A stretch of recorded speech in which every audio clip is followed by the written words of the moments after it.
안녕하세요. 고려대학교 산업경영공학과 DSBA 연구실 석사과정 김진아입니다. 이번 영상에서는 타임 시리즈 어노말리 디텍션을 위해 CNN을 사용한 DeepANT에 대해서 설명드리도록 하겠습니다. 목차는 다음과 같습니다. 시계열 이상치 탐지에 대한 간단한 소개 후에 DeepANT에 대해서 자세히 설명드리도록 하겠습니다. 시계열 이상치 탐지 과업에 대한 소개는 제 다른 영상에서도 소개드린 적 있지만 이번 영상을 처음 보시는 분들을 위해서 다시 한번 간단하게 설명드리도록 하겠습니다. 시계열 이상치 탐지는 다음과 같이 시계열 데이터가 주어졌을 때 시간에 따라 변화하는 변수들의 값을 기반으로 정상 데이터의 분포에서 먼 이상치를 탐지하는 과업입니다. 레이블의 유무와 학습 시에 이상치를 사용하는가에 따라서 보시는 것과 같이 세 가지 시나리오로 구분이 될 수 있는데, 첫 번째 슈퍼바이즈드 방법론은 레이블이 주어졌을 때 노말과 앱노말 데이터를 모두 사용해서 학습을 하는 방법입니다. 그래서 이는 클래시피케이션 태스크로도 볼 수 있는데, 보통 앱노말 데이터가 더 적다 보니 클래스 임밸런스한 클래시피케이션으로 볼 수 있습니다. 세미 슈퍼바이즈드 방법은 노말에 대해서 레이블링된 데이터를 사용을 해서 모델을 학습하고 그리고 새로운 데이터에 대해서 디텍션을 수행하는 방식입니다. 마지막으로 언슈퍼바이즈드 방법론은 주어진 데이터에 대한 레이블 정보가 아예 없을 때 주어진 데이터 모두를 사용해서 이상치 탐지를 수행하는 방법입니다. 또한 어노말리를 어떻게 정의하냐에 따라서 두 가지 세팅으로 구분이 되는데, 어떤 구간 자체가 어노말리로 레이블이 되어 있으면 서브시퀀스 레벨의 어노말리 디텍션이라고 할 수 있고, 어떤 한 시점에 대해서 이상인지 아닌지를 판단하는 것은 포인트 레벨의 어노말리 디텍션이라고 할 수 있습니다. 시계열 이상치 탐지 과업을 해결하기 위해서 여러 가지 딥러닝 기반의 방법론들이 소개되었는데, 이들을 크게 두 가지로 분류를 할 수 있습니다. 먼저 예측 기반 방법론은 학습 데이터로 예측 모델을 학습하고 현재 가지고 있는 데이터의 미래 시점에 대해서 예측 값을 산출합니다. 해당 미래 시점에 새로운 데이터가 들어오면 그 예측 값과 실제 값의 차이를 계산해서 그 값이 클 때 이상치로 판단하는 방법입니다. 재구축 기반 방법론은 입력 데이터를 잠재 공간에 매핑하고 다시 그로부터 입력 데이터를 복원하도록 학습을 하는 방법입니다. 그래서 정상 데이터에 대한 분포를 모델이 학습했다고 가정하기 때문에 이상치에 대한 정보는 레이턴트 스페이스에 매핑될 때 그 정보가 소실되어서 제대로 재구축이 안 됨을 가정하고, 따라서 재구축 결과의 차이를 이상치 점수로 사용합니다. 이 논문에서 소개하는 DeepANT는 예측 기반의 딥러닝 이상치 탐지 모델입니다. 2018년에 발표된 논문으로 이전까지는 딥러닝보다는 시계열 이상치 탐지를 위해서 통계 기반 모델이나 머신러닝 기반 모델이 주로 사용되고 더 좋은 성능을 보였었는데, 이 논문에서 제안한 딥러닝 기반의 비지도 학습 이상치 탐지 방법론인 이 DeepANT는 기존 방법론들보다 더 좋은 성능을 보여서 의의를 가진다고 할 수 있습니다.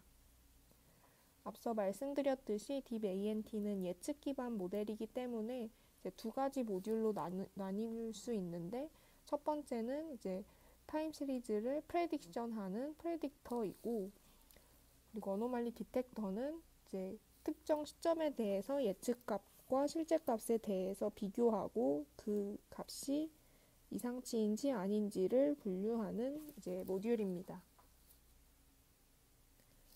타임 시리즈 프레딕터부터 살펴보면, 인풋 시계열이 들어오면 그 시계열의 다음 시점을 예측을 하게 됩니다. 이 예측 모델을 DeepANT에서는 컨볼루션 뉴럴 네트워크를 사용을 하였고, 컨볼루션 레이어와 풀링 레이어를 n번 거친 후에 마지막으로 풀리 커넥티드 레이어를 거쳐서 하나의 결과값을 산출하도록 설계가 되어 있습니다. 논문에서는 이 구조를 아래와 같은 그림으로 표현하고 있습니다. 인풋 타임 시리즈가 들어오면 이에 대해서 컨볼루션 연산을 거치고 이들을 이제 피처 맵별로 맥스플링을 진행을 합니다. 이 과정이 쌍을 이루어서 몇 번 더 반복을 한 후에 마지막 레이어에서는 이들을 플래튼하여 FC 레이어를 보내서 단 하나의 이제 예측값을 산출하도록 해줍니다. 한 과정씩 살펴보면 먼저 컨볼루션 레이어에서는 인풋 타임 시리즈가 들어오면 각각의 커널별로 컨볼루션 연산을 진행합니다.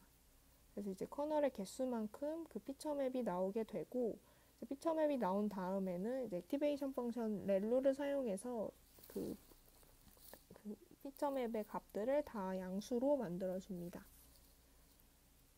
그 다음 맥스플링 레이어에서는 그 각각의 피처맵별로 이제 플링 펑션을 적용을 해서 이제 오른쪽에 보시는 것처럼 이제 각 플링 윈도우에서 가장 큰 값만 남겨서 이제 맥스플링을 진행합니다. 마지막으로 이 컨볼루션 레이어와 플링 레이어를 여러 번 거친 후에는 이제 풀리 커넥티드 레이어를 사용을 하는데 마지막으로 맥스플링된 그 피처 맵들을 플래튼해서 하나의 값 또는 예측 스텝의 크기만큼 이제 예측 값을 산출할 수 있도록 FC 레이어를 거치게 됩니다. 그래서 이 과정을 이제 전체적으로 표현하면 다음과 같습니다. 인풋 타임 시리즈에 대해서 컨볼루션과 맥스플링을 여러 번 거친 후에 마지막으로 하나의 값 또는 여러 스텝의 예측 값을 뽑기 위해서 풀리 커넥티드 레이어를 거치는 모양입니다. 이렇게 설계된 타임 시리즈 프레딕터는 이제 아래 보시는 것처럼 예측값, 실제값과 예측값의 민 앱솔루트 에러를 사용해서 이 둘의 차이를 줄이는 방향으로 모델을 학습을 하게 됩니다. 타임 시리즈 프레딕터에서 xt 플러스 1에 대한 예측값을 산출을 했다면 이를 어노말리 디텍터에서는 이와 실제값의 차이를 가지고 주어진 시계열 안에 어노말리가 있는지를 탐지를 하게 됩니다. 이를 위해 사용된 어노말리 스코어는 실제값, t 시점의 실제값과 예측값의 유클리디안 디스턴스를 사용을 하고 아래 그림을 보시면 이제 파란색의 실제값과 노란색과 빨간색의 트레이닝에 대한 예측값, 테스트에 대한 예측값이 나와 있는데 이 파란색의 실제 어노말리인 부분을 확대해 보면 프레딕티드 된 값과 실제 값이 차이가 많이 나는 부분이 이제 이상치로 탐지가 되는 것을 보실 수 있습니다. 그래서 다시 정리해서 트레이닝과 인퍼런스 때 이 모델이 어떻게 사용되는지에 대해서 말씀드리면 슬라이딩 윈도우를 사용해서 각 타임 윈도우 직후 시점의 값을 예측해서 이제 연속적인 예측값을 생성을 하는데 트레이닝 시점에서는 연속적인 예측값에 대한 실제값과의 비교를 아까 말씀드렸듯이 민 앱솔루트 에러를 이제 구하고 이들의 합을 사용해서 그 모델을 학습을 시키게 됩니다. 테스트를 할 때는 윈도우를 하나씩 한 시점씩 밀면서 예측값을 산출하고 이들과 실제값의 유클리디안 디스턴스인 어노말리 스코어를 산출해서 해당 시점이 이상치인지 아닌지를 판단을 하게 됩니다. 지금까지 딥 ANT에 대한 모델 구조와 그리고 트레이닝과 인퍼런스 할 때 어떻게 진행이 되는지를 말씀드렸고 그런 방식으로 실험한 결과 이상치 탐지 성능이 어느 정도 되는지 실험 결과를 확인해 보도록 하겠습니다. 실험을 위해 사용한 데이터 벤치마크는 총 3가지인데 차례대로 말씀드리도록 하겠습니다.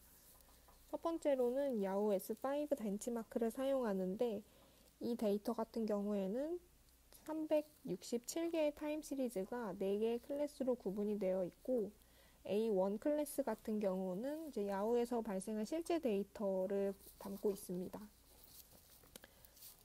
그리고 이제 A2나 A3, A4 같은 경우에는 이상치 상황을 가정해서 합성한 어노말리 데이터라고 할 수 있습니다. 이제 여기에 있는 이제 367개의 타임 시리즈는 모두 단별량이고, 따라서 피처로는 타임 스탬프와 그에 따른 밸류, 그리고 그 시점이 이상치인지 아닌지를 레이블로 가집니다. 하지만 학습을 할 때 이 레이블 정보를 사용은 하진 않습니다. 각각의 서브 벤치마크에 속한 데이터들이 어떤 양상을 띠는지 대표적으로 살펴보면 A1 같은 경우는 실제 데이터로 이 벤치마크 안에 속한 데이터는 굉장히 다양한 양상을 가집니다. A2 같은 경우는 일정한 시즈널과 트렌드를 가진 데이터들로 구성되어 있으며 A3 같은 경우에는 이렇게 진동하는 데이터와 그 시즈널도 있고 트렌드도 있고 이렇게 튀는 값으로 어노말리가 정의가 됩니다. A4 같은 경우에는 데이터의 분포가 전체적인 분포가 변화하는 체인지 포인트가 존재해서 이렇게 다양한 양상의 데이터들 상에서의 이상치를 판단해야 합니다. 이 데이터셋에 대한 실험 결과를 살펴보면 그 DeepANT는 A3와 A4 벤치마크에서 가장 좋은 평균 성능을 보였고, 다음에 A1과 A2에서 이제 총 2등의 성능을 보였습니다. 이때 이 지표는 이제 F1 스코어이고, 그래서 또 윈도우 사이즈와 트레시홀드에 따른 성능 차이에 대한 표인데, 이를 살펴보면 A1과 A2 클래스에서는 윈도우 사이즈가 45일 때 가장 좋은 평균 성능을 보였고, A3와 A4에서는 윈도우 사이즈가 35일 때 가장 좋은 평균 성능을 보였습니다. 정성적으로 아까 보여드린 그 결과표를 다시 해석해 보자면, 트레이닝 데이터에 어노말리가 포함되어 있음에도 불구하고 모델이 정상 데이터에 대한 분포를 잘 학습하였기 때문에 실제 테스트단에서도 이상치가 발생했을 때 이에 대해서 잘 디텍트하는 것을 확인하실 수 있습니다. 두 번째로 실험에 사용한 데이터는 누멘달 어노말리 벤치마크에 있는 이제 58개의 타임 시리즈인데, 이제 여러 가지 도메인에서 발생하는 이상치 데이터를 가지고 이제 실험을 진행을 했습니다. 실험 결과 DeepANT가 어노말리가 포함되어 있는 이 6개의 서브 벤치마크에서 이제 가장 좋은 평균 성능을 보였음을 확인하실 수 있습니다. 마지막으로 이제 고전적으로 사용되는 어노말리 디텍션 벤치마크 총 8개에 대해서 실험을 했는데, 이들은 이제 멀티베리에이트 데이터이고, 또한 다른 그 비교 모델들이 했던 것처럼 이제 노멀 데이터만을 사용해서 학습을 해서 성능을 비교를 하였습니다. 성능 비교 지표로는 이제 다른 모델들에서 주로 사용되던 AUROC를 사용을 했는데, 실험 결과를 살펴보면 이제 총 8개 데이터셋에서 6개에서 이제 좋은 성능을 보이는 것을 확인을 하였습니다.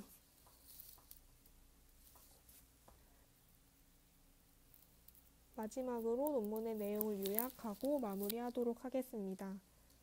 DeepANT는 시계열 데이터의 포인트 어노말리나 컨텍스추얼 어노말리를 모두 디텍트할 수 있는 딥러닝 기반의 방법론이고, CNN을 기반으로 하기 때문에 LSTM 계열의 모델들보다 조금 더 적은 파라미터 수를 가집니다.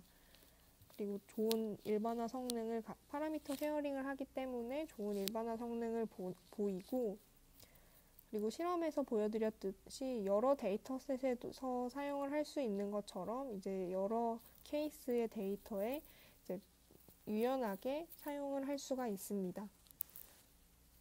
그리고 단별량과 다별량 데이터에 모두 적용할 수 있고, 데이터 수가 적을 때도 사용할 수 있다는 점을 보면, 이제 이 논문이 2018년에 나왔지만 현재도 데이터가 적거나 이제 그렇게 어렵지 않은 데이터에는 충분히 사용해서 좋은 성능을 낼 수 있다고 말할 수 있습니다. 네, 여기까지 제가 준비한 내용입니다. 긴 발표 들어주셔서 감사합니다.